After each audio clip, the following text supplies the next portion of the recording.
Our first speaker has a passion for history. God has given Samantha Corcoran the ability to speak about historical events in such a way that it will make you feel like you are actually there. In her message titled Esther, A Tale of Three Women, we will get an incredible glimpse into the life and times of Queen Esther. Please help me welcome Samantha Corcoran. Hi.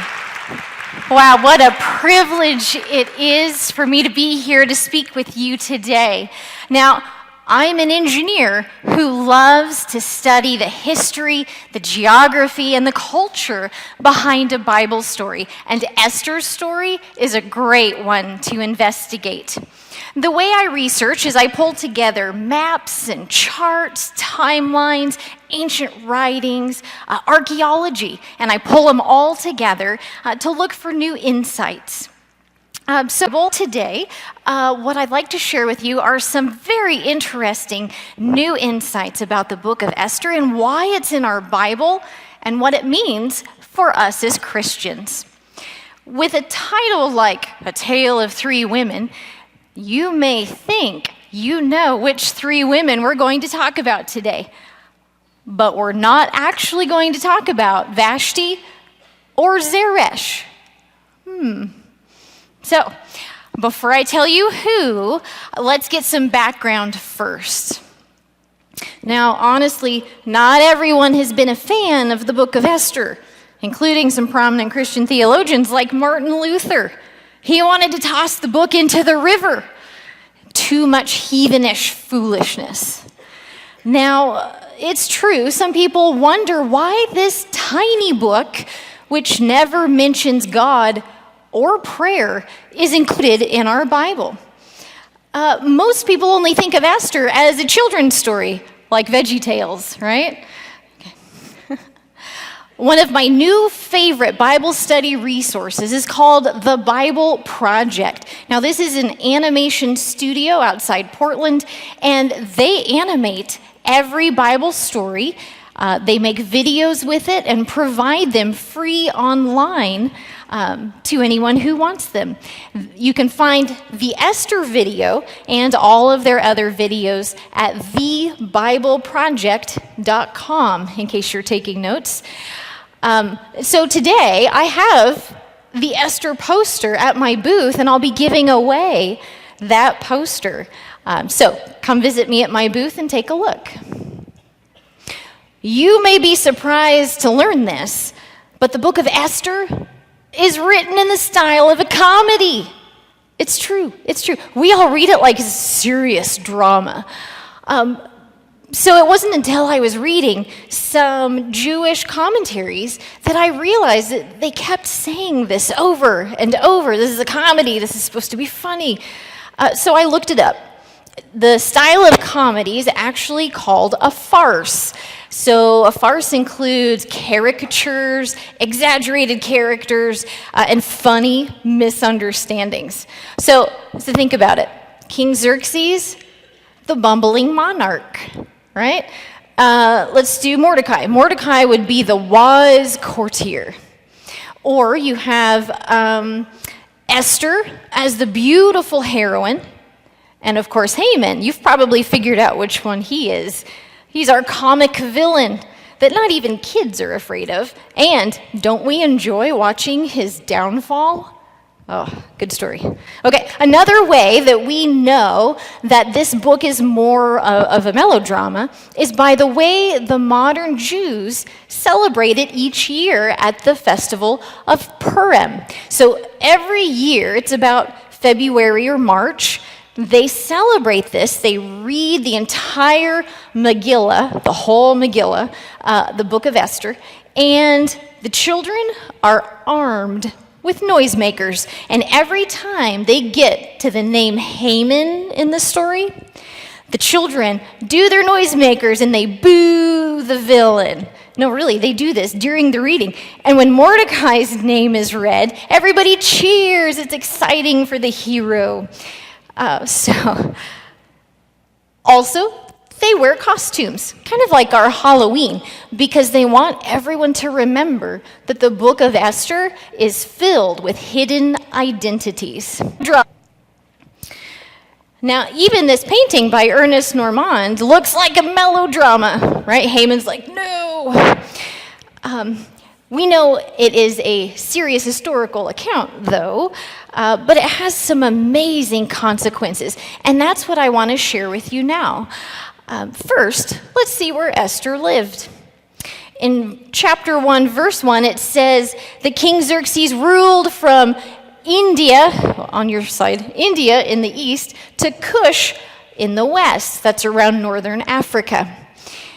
It's all in yellow on your map, and you'll notice the Mediterranean Sea is there on the left side with Greece, and you can see the big continent of Saudi Arabia today. So all that yellow was the Persian Empire, the largest empire in world history up to that point. Huge. And Esther lived right smack in the middle. With red letters, you'll see the city called Susa. And Susa is where Esther grew up. And it turns out it was in what we call modern day Iran. And it also appears to be shaped like a sitting cat, a Persian cat.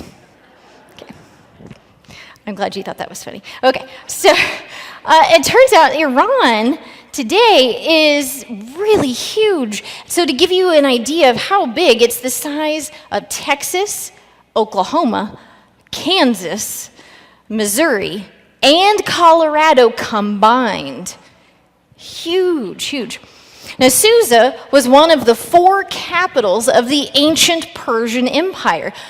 And you might think, wait, 4 capitals? Don't empires usually just have 1 capital? No, you see, the Persian kings, very clever. They had 1 capital per season, so they could be at a balmy 72 degrees year-round. I like that idea. The palace was built by King Xerxes' father, Darius I, and he brought in craftsmen from all over the whole Persian Empire, the very best. They brought in cedars from Lebanon, gold from Sardis, ebony and silver from Egypt, precious jewels and precious stones. And he wanted it to be the showpiece of the whole empire, so anyone who came to visit would know the splendor of the Persian Empire. And it's in this palace that Esther was queen.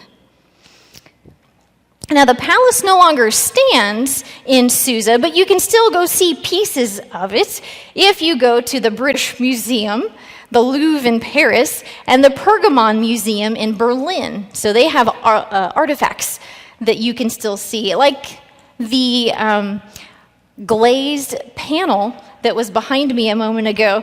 It just shows you how incredibly beautiful the palace was back then. So we know where Esther lived, so let's briefly remember her story. I love the video that was just shown.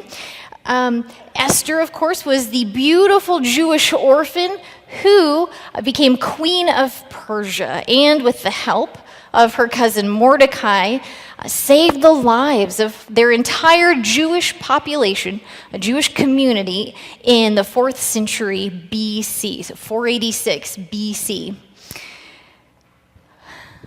They obviously saved from a evil plot from Haman. The painting by Edwin Long that you're looking at shows what life in the harem might have looked like for Esther. The harem would have been a separate part of any palace, and we see it in pre-Islamic empires like Assyria and Persia and Egypt. They all would have had a harem. And you know from other Bible stories, even Solomon had a harem.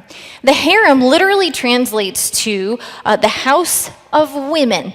So in the palace, they had their own area, and it was sectioned off, typically into 4 sections. You had the queen consort. This would have been the mother of the heir to the throne.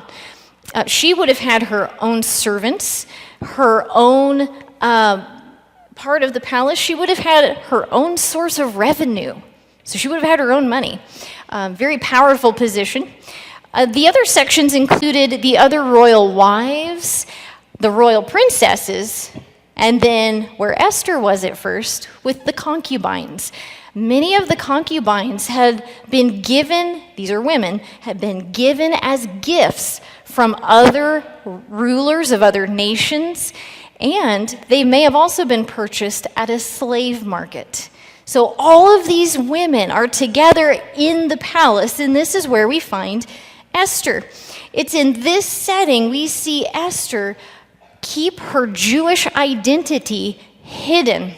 Now, the Persian kings are famous. You may have heard of King Cyrus. They had the very first code of ethics ever in history. And so the Persian kings were okay with religious freedom, but there were still individuals who were very hostile to the Jewish people. And so this is where we find Esther. So in my research, I discovered a book written by a Jewish rabbi, and he wanted to look closer at the Esther story. And when he did, he discovered some very, very interesting insights, and that's what we'll go into next. In his book, The Queen You Thought You Knew, Rabbi David Fohrman noticed that some of the phrases that Esther uses sounded awfully familiar. And so he went back to the Old Testament, or to them, it would be the Torah, the first 5 books of the Old Testament, and tried to find where he had heard these particular phrases before. So here they are. I'll let you read over them for a moment. So, if I am lost, so be it. If we had been merely sold, and how can I see disaster fall on my people? You know, you may think these aren't really related to any other story, but it turns out they are related to a story that you already know very well. Do you recognize this story here? Oh, please tell me yes. Anybody know this story?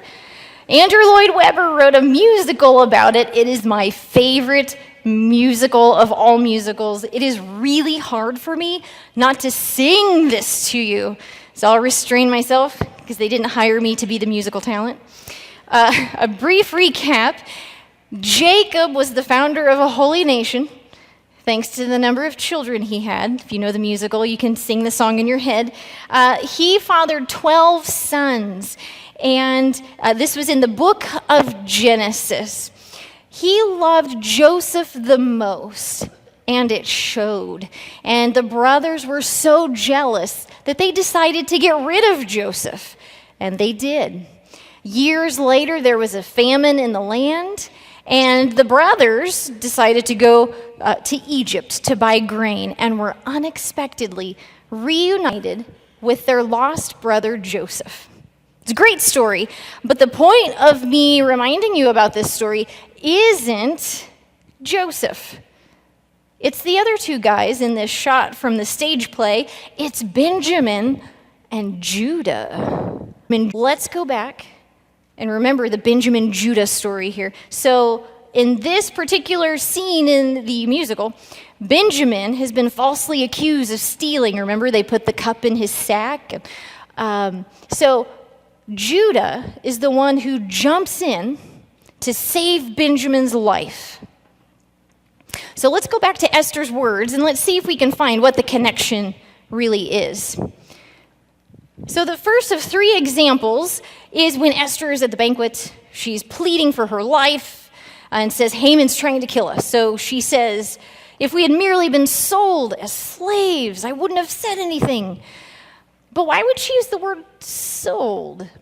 Well, remember, Haman did offer to give 10,000 talents of silver to the royal treasury, which was an astronomical amount of money. Apparently his plan was to plunder it from the Jews that would die from this edict, and he would take all this money and put it in the treasury. But this actually happens earlier in the Old Testament story, right? You recognize it? Judah said, let's sell him, Joseph, to the Ishmaelites. So it was Judah's idea. It was his suggestion to sell their brother Joseph. And like the king, the brothers received silver coins for their sale. The second example is when Esther originally agrees to go before King Xerxes, and she says, if I am lost, then so be it. Or your version may say, if I perish, I perish. And Samia will have a great talk on that coming up. So Esther says this knowing she hasn't been in to see the king for a month. And to go before the king unannounced could be certain death. So she resigns herself that this could be her fate. Jacob had said nearly the same phrase, but about Benjamin. Because remember, Benjamin didn't go on the first trip. He wanted to protect his precious Benjamin. So Jacob finally resigns himself to the fact that Benjamin's going to go, and if I am to lose Benjamin, then I shall lose him. Esther echoed Jacob almost verbatim when she decided she was going to go before King Xerxes, and she knew she may not make it out alive. Let's look at the last example. This one is really unique. According to the rabbi in his book, this particular phrase in the original Hebrew is only in 2 spots in the entire Old Testament.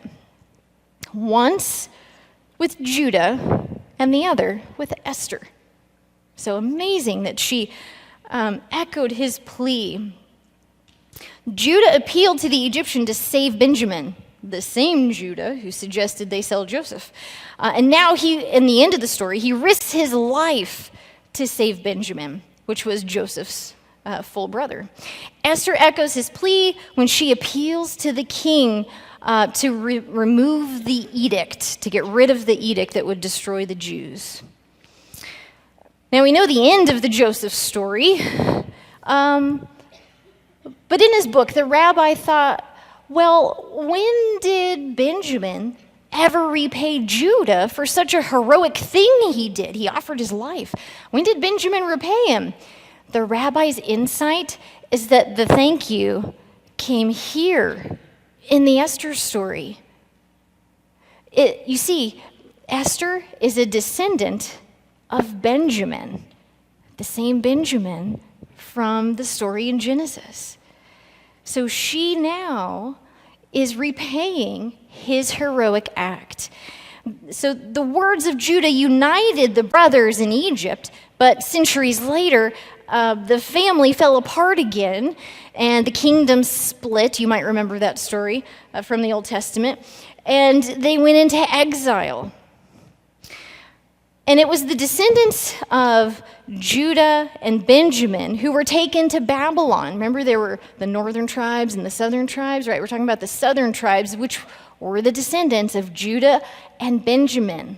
All the other tribes are lost. They're just gone from history. So these are the 2 that made it to Babylon, and then later, Persia, where Esther is at now. So at the other end of the Hebrew Bible is this story of Esther, who risks it all for not just her side of the family, the side that descended from Benjamin. She's risking her life for the other side of the family too, the Judahites, descendants of Judah, because remember, all of them were there. So she's risking her life for the whole Jewish family. So Esther knowingly reciprocates Judah's heroic act, and the rabbi said, quote, "A long arc of a circle has finally been closed." Wow, isn't that incredible to know that the Esther story is connected all the way back to Benjamin and Judah? But it goes back even further than that. You see, Benjamin and Judah had mothers, right? Their mothers. This is a very interesting story. Benjamin, the son of Rachel, and Judah is a son of Leah. Those are the other 2 women in our story today. These matriarchs of the Jewish nation competed for the love of their husband Jacob. And this rivalry for that love was passed down to the children.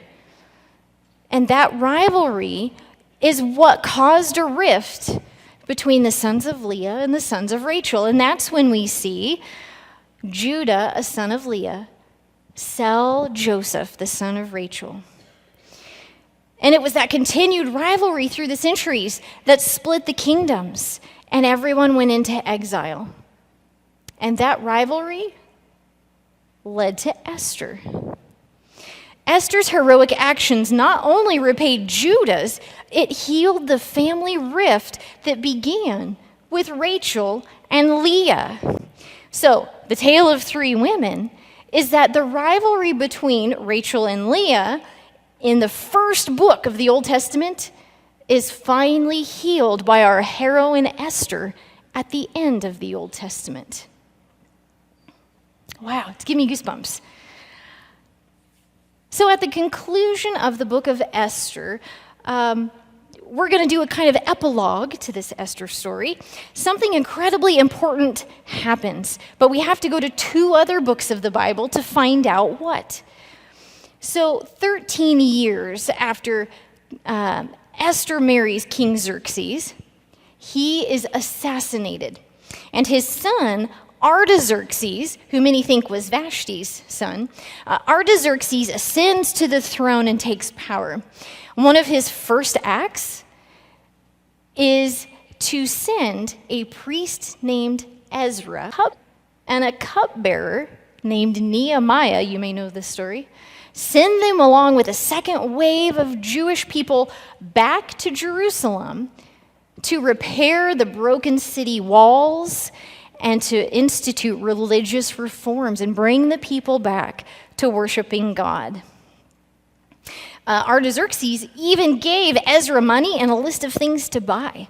He told him what to do with the money so he could send him back and rebuild this city. So as a side note, what do you think made Artaxerxes so inclined to help Ezra and Nehemiah? I mean, okay, technically, Persian kings wanted to keep the gods of their subjects happy, right? So they wanted to sacrifice to them whatever they needed so they didn't incur the god's wrath. But what about Artaxerxes? Do you suppose he actually spent time with or even learned from the from the queen of his father, which would have been Esther? Or do you wonder if maybe when Xerxes died, if Esther still would have been at the palace? So do you think when Ezra and Nehemiah came to ask Artaxerxes permission to go to Jerusalem, do you think maybe they got to see Esther too? Did they know Esther? Boy, these questions just make me wonder. I want to know, but we won't know, but it's fun to think about.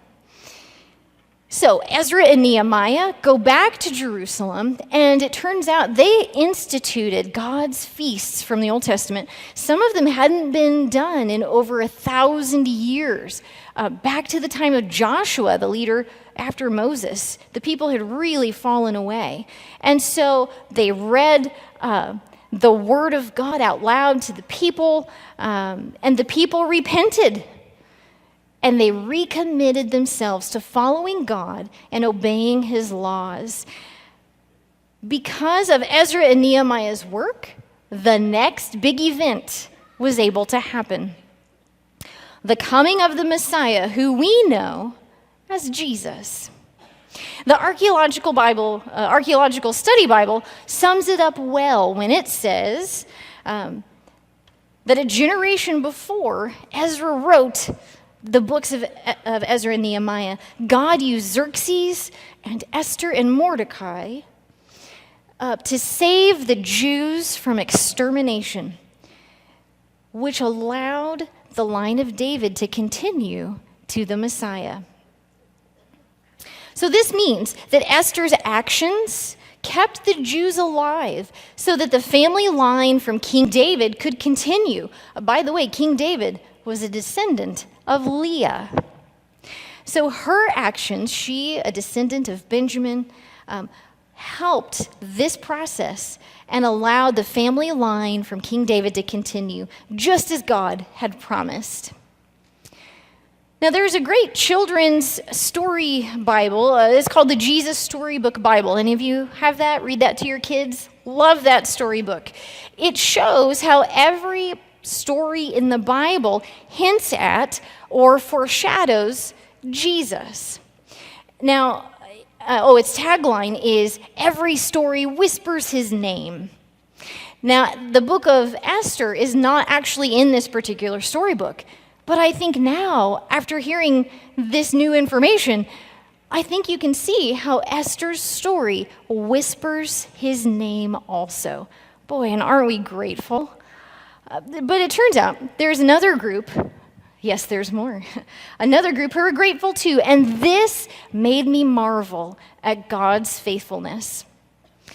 So this map shows all of the countries that people came from in Acts chapter 2 in the New Testament. So we're fast forwarding to now the Roman Empire after the time of Jesus. These people came to Jerusalem on a holiday that we call Pentecost. You may know that as the birthday of the church.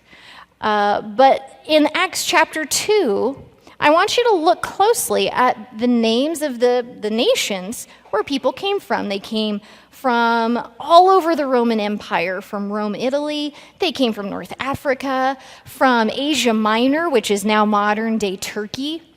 But take a look at the right side of the map. You'll notice Parthia, Media, and Elam, all at one time part of the Persian Empire. And in the same place where Esther once lived.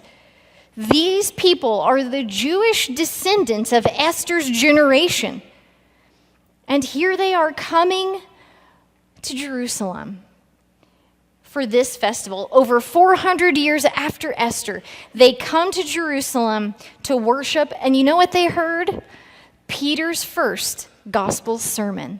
They heard the good news that Jesus Christ came to reconcile himself, all people to himself, including those of us living 2,500 years later. So, isn't that incredible? There is so much more that we could unpack about this tiny book, more about the Persian Empire, more about Mordecai, more connections to the story of Joseph. We could be here all week. I love this stuff. There's so many more details. But for today, I hope that you come away from this talk knowing that this book is more than just a pretty girl winning a beauty contest. That Esther's actions healed the family rift, the Jewish family rift from the Old Testament, the rift between Rachel and Leah, and that it paved the way for the Messiah to come.